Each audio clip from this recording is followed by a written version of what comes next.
معلش أنا آسف على التأخير. أنا آسف على التأخير دي ناس كتير جدا بتغلط فيها، وكمان لما بيجي يسأل طب هو الساعة كام؟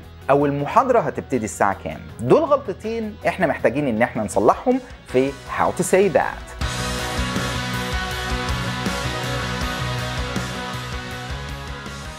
أهلا بيكم في حلقة How to Say That. أول غلطة إحنا عايزين نصلحها اللي هي أنا آسف على التأخير. ناس كتير جدا بسمعهم عندي في المحاضرات بيقولوا I'm sorry for late. I'm sorry for late مش صح خالص، إنما الصح بتاعها هتزود كلمة واحدة بس. I'm sorry for being late. I'm sorry for being late. أنا آسف على التأخير. كمان في غلطة مشهورة جدا الناس اللي بتسأل عن الساعة دلوقتي، ولما يجي يسأل عن توقيت حاجة معينة هتبتدي لسه هتبتدي في المستقبل. لو أنا عايز أسأل عن ساعة دلوقتي بقول What's the time? What's the time? أو ممكن ببساطة تقول What time is it?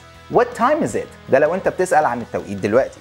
إنما لو بتسأل عن حاجة هتبتدي لسه في المستقبل فبتقول What time is وبعد كده الحاجة. يعني عايز أقول الماتش الساعة كام؟ هتبقى What time is the game؟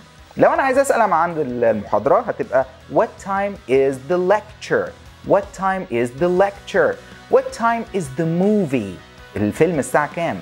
What time is the train؟ What time is the bus؟ القطر والأتوبيس الساعة كام؟ نخلي بالنا جدا من الغلطات البسيطة دي، ولو صلحناها كله هيبقى زي الفل. Thank you very much. اشوفكم الفيديو الجاي. باي.